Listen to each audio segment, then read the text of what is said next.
Dear friends of art, we are here in my gallery in Venice at this time, and we just have set up the exhibition Blue, the color of the place. You know, all the canali in Venice are blue, the sky sometimes is blue, and so this plays an important role. And blue is not blue, that you will find out with our beautiful exhibition. Here we have a wonderful text work of Joseph Koelen, who returns to Venice and is living here now.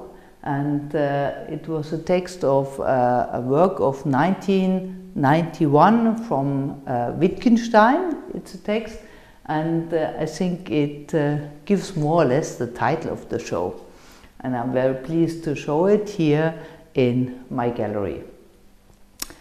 The colors of the place is not only the blue, because you have beside the water, you have the buildings, and the buildings are more or less in brown, red, brown, rosé, and so we put beyond this wonderful work of Daniel Buren a color of the place. If you see the houses and the palaces beside our gallery, you will clearly understand how close it is to the color of the place. Here we have this piece of Daniel Buren, and I'm very proud. I have produced several of this group. We have also a catalog with it. And Daniel Buren always uses the size of a 8.7 centimeters stripe. He is famous for the white stripes, and in between we have the blue stripes, and always in between the 16 parts we have always one stripe distance. So you see the work is approximately 165 by 165 centimeters, but you could place it also in a more larger distance with 3 stripes in between, so the rhythm is the same and following, and then it will become about 234 point something centimeters. So if you have a larger wall, you can place it on a larger wall. Beside our masters of the Biennale is Joseph Koelen, who presented his country in the Biennale, as well as Daniel Buren in 1986, when I met him the first time. We have other masters in our exhibition. So for example, for the first time, Nam Jomo, which is the Korean artist, he is not doing painting only in a flat area, but he's working 3-dimensionally. And it's very exciting because there's a Korean movement of international monochrome art. And here he uses a beam, he puts some canvas or whatever on it, he paints it in resin, and when it's dry he takes it off, so you have a U profile, and he cuts it in little pieces. And then he puts piece by piece by piece together, and after he paints it completely blue.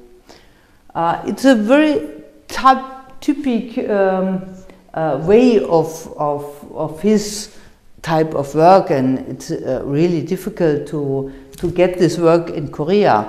So last year we had a wonderful exhibition in the Kado in Mainz, and we sold many works because they are so beautiful.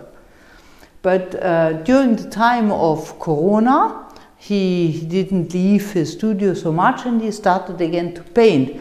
But even his paints, you see, it's not only paint, it's some sort of relief. You see here some parts of canvas are put one on the other and so on.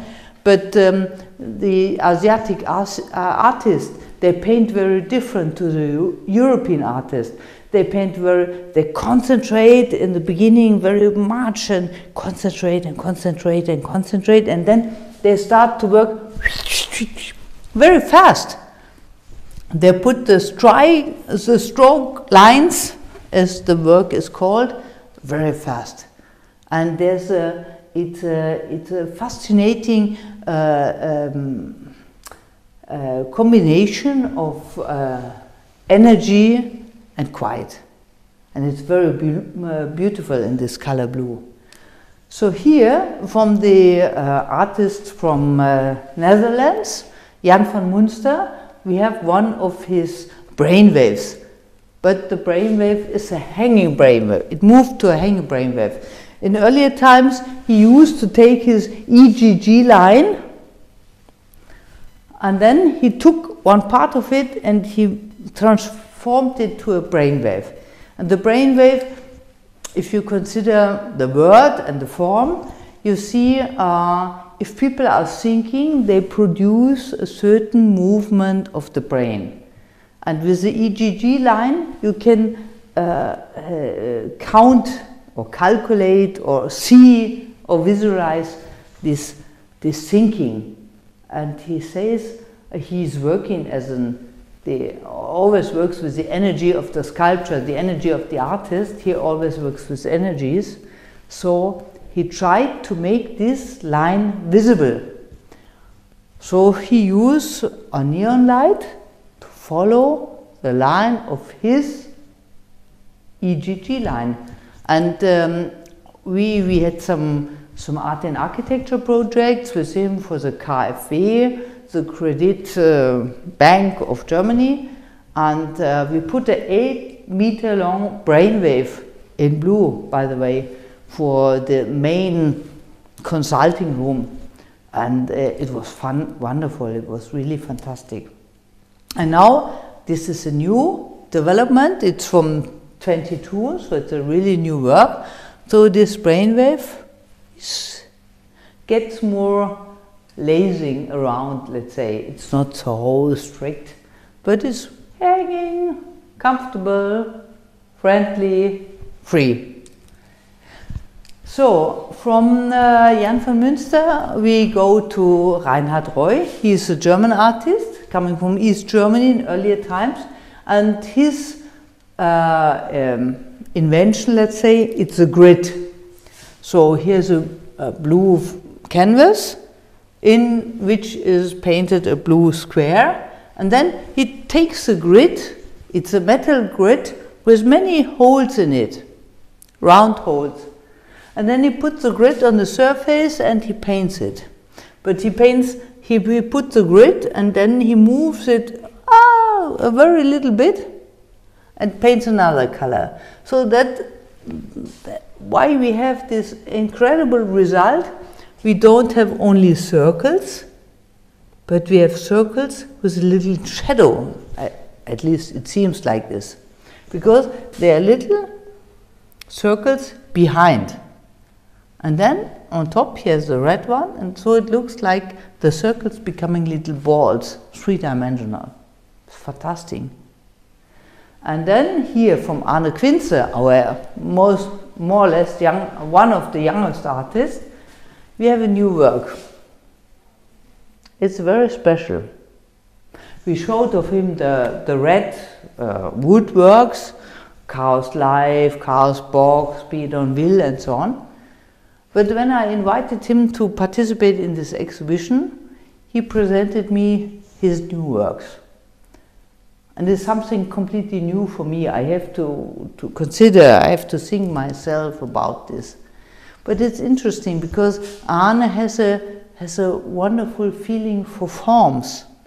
So if you see this more clearly, you find out there are always two forms coming together, 1 and 2, 1 and 2, 1 and 2. And if you look more clearly, you see that all forms are formed. And this is important.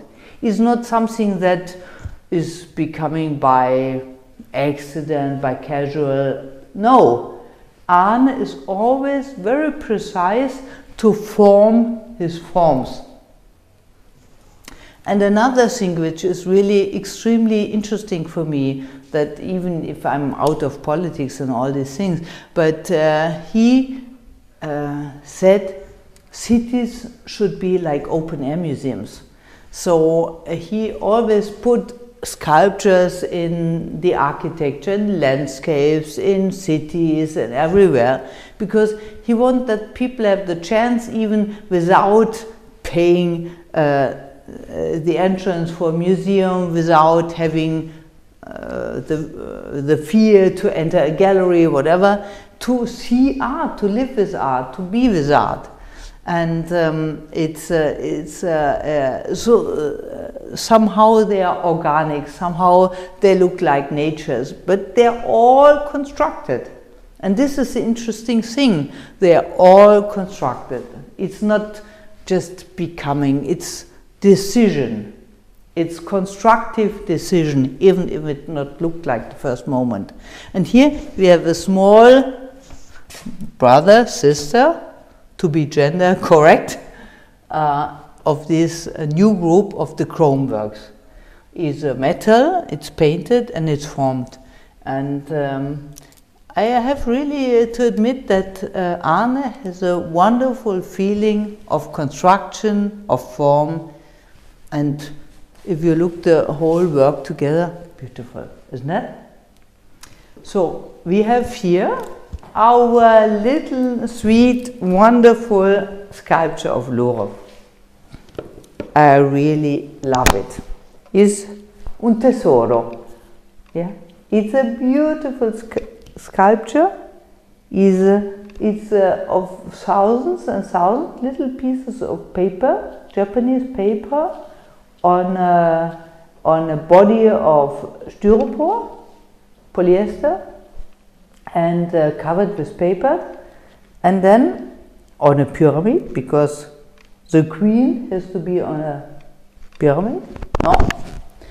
And it's so beautiful and so sweet to take. Here we have from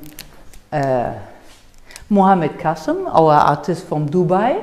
We have some beautiful examples of his corona scratches in blue. In earlier times he just did it without color, but then in corona times I asked him, oh, Mohammed, can we do something against corona, to avoid corona? So we have to make images against. And then he started with color, and then he scratches circles or directions starting from a circle, and then he puts some color and put some water, and then he puts some color. And so it's going out in very different ways, and I think it's beautiful what he developed. Wonderful work.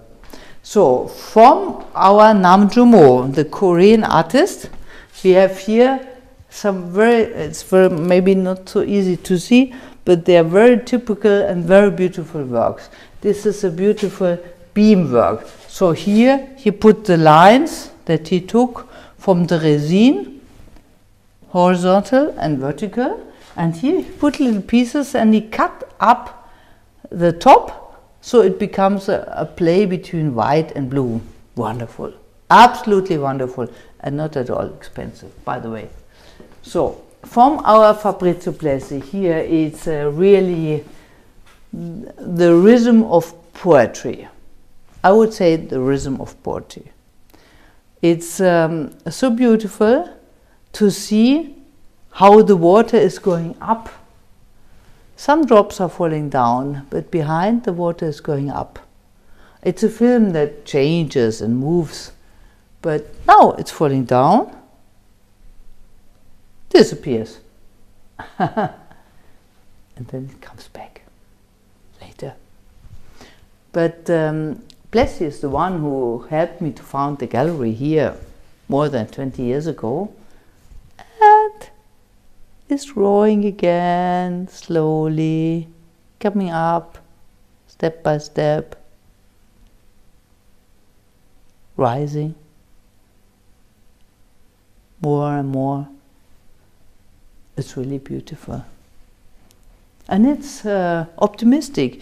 You know, in a time when life is so pessimistic through all these wars and horrible things and economics and and energy and so on.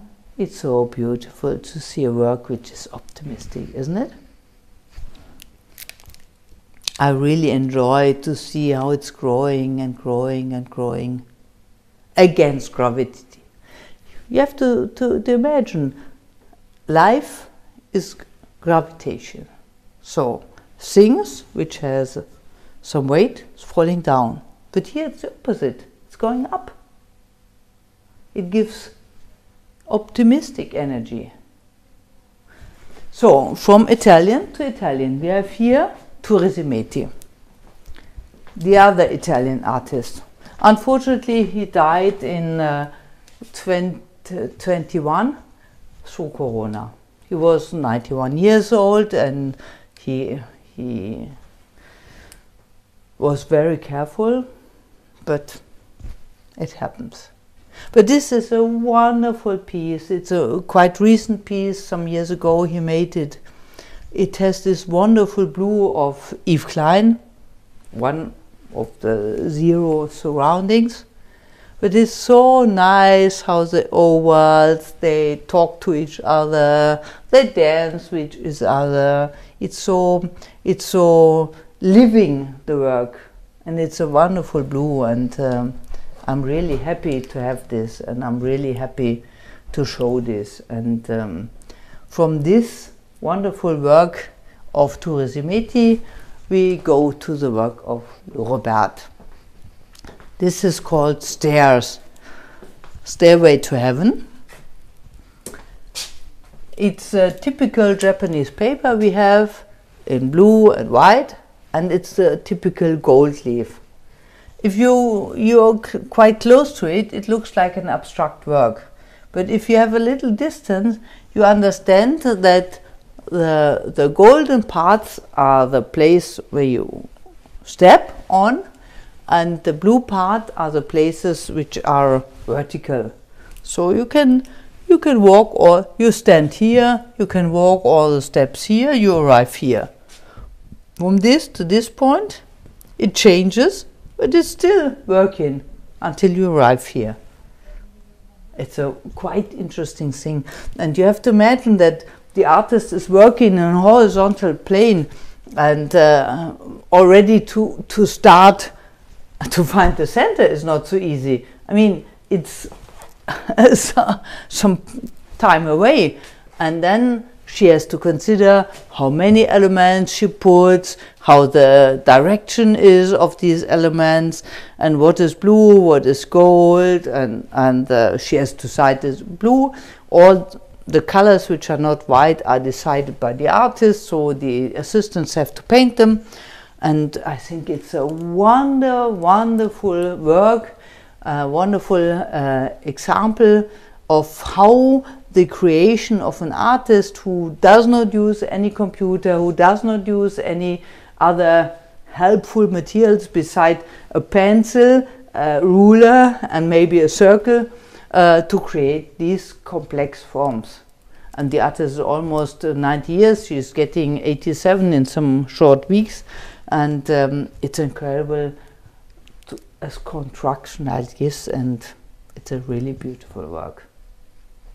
And here, during her assistance doing this work, because she needs assistance to glue all these thousands and thousands and thousands of papers on the surface, which takes weeks and weeks and weeks, she is doing new inventions. So, for example, I selected some of the blue works she did in 2022, a circle around and some blue elements in it, and this is just a short selection of hundreds of works she did during that period, while her assistants fulfill her ideas of the big works. And as we are with Robert now, we have a quick look in her studio here in Venice, and we see more works. So here, for example, we have this wonderful work that I really love incredibly. It's a work which is related to Bologna, because in Bologna, if you find the structures or on the houses or on the floors or whatever, you see always the significant corners which are missing. So if you look, or if they are in the floor or in the palace and so on. And so she developed, when we have been a lot in Bologna, this type of works. This is a bigger one and wonderful with the blue, the gold and the white. It's a really, it's royal color combination. We have here a small brother, sister. You like to be gender correct in here. And this is another work which is very new, but with the quadrifour, with a rosette, which you find in the windows of Venice. And these are clouds which are very open and free and moving. And here we have also a nice group of works, which is a play with triangles. It's a handmade paper, and she cuts triangles out and you fold the paper like being sewed on the surface, and then with some golden points here or here or here. So you see, Lore is always making a relief, even if it looks like a small paperwork. And we brought, beside this little 2 pieces from the Chinese series that she started in 21, we brought a little work of, maybe I take it off from here because it will be more visible. So here it looks like this. I put some light, and you see how blue it is. It's a dichroitic glass that you have in the surface that she used for her columns in the Biennial in Venice in 2019. And as it's also blue, we put the new book of Lore of the Sakralbau, which is churches, mosques and so on all over the world. There are more than 100 in it, and as a book is very difficult to sell, to earn the money back from the book, she made some deluxe edition for this, which you find directly after the blues fair here. And so if you select one of these churches, you will get the book with it. And these are churches from Bamberger Dom, from Kloster Ettal, Bavaria, and Italy, of course, Venice. And the thing is that these ground floor plans are related to the original ground floor plans, but she added some things, she took some things off, so it's not necessary to be built. It's art, it's free. And so I think we have some beautiful aspects of our nice show in blue. You see, it's not boring, it's quite exciting because we have so many aspects of blue, the color of the place, and you can come, watch the works, connect it with the city, with the blues that you see in the city, with the canali of Venice, and you visit us and maybe find a piece for you. Come. Thank you.